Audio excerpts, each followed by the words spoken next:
સાઈ દ્વાર કામાઈ ચેરિટેબલ ટ્રસ્ટના પ્રમુખ જયેશભાઈ પટેલને કોલ આવ્યો કે મકરપુરા રેલવે સ્ટેશનથી વિશ્વામિત્રી રેલવે સ્ટેશનની વચ્ચે રેલવે ફાટકની લાઈન આવેલી છે। એમાં એક મહાકાય મગર આશરે 10થી 12 ફૂટનો હતો, જે હમણાં જ વડોદરા શહેરમાં આવેલ પૂરની અતિ ગંભીર પરિસ્થિતિ સર્જાઈ છે। એમાં જે સરીસૃપ જીવો છે તે પોતાના નિવાસ સ્થાનથી બહાર નીકળ્યા હોય અને જીવોને બચાવવાની કામગીરી શ્રી સાઈ દ્વાર કામાઈ ચેરિટેબલ ટ્રસ્ટ આખા વડોદરા શહેરમાં કામ કરે છે।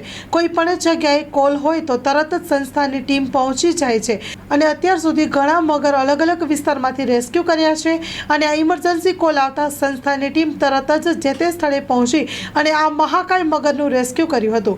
રેલવે ટ્રેક ઉપરથી ચાલતી ગટર ટ્રેક દ્વારા મકરપુરા રેલવે સ્ટેશન થઈ આગળ 1.5 કિલોમીટરના અંતર વચ્ચે મગરને રેલવે ગટરમાં ટ્રેકમાં મૂકીને વિશ્વામિત્રી રેલવે સ્ટેશન સુધી લઈ ગયા હતા।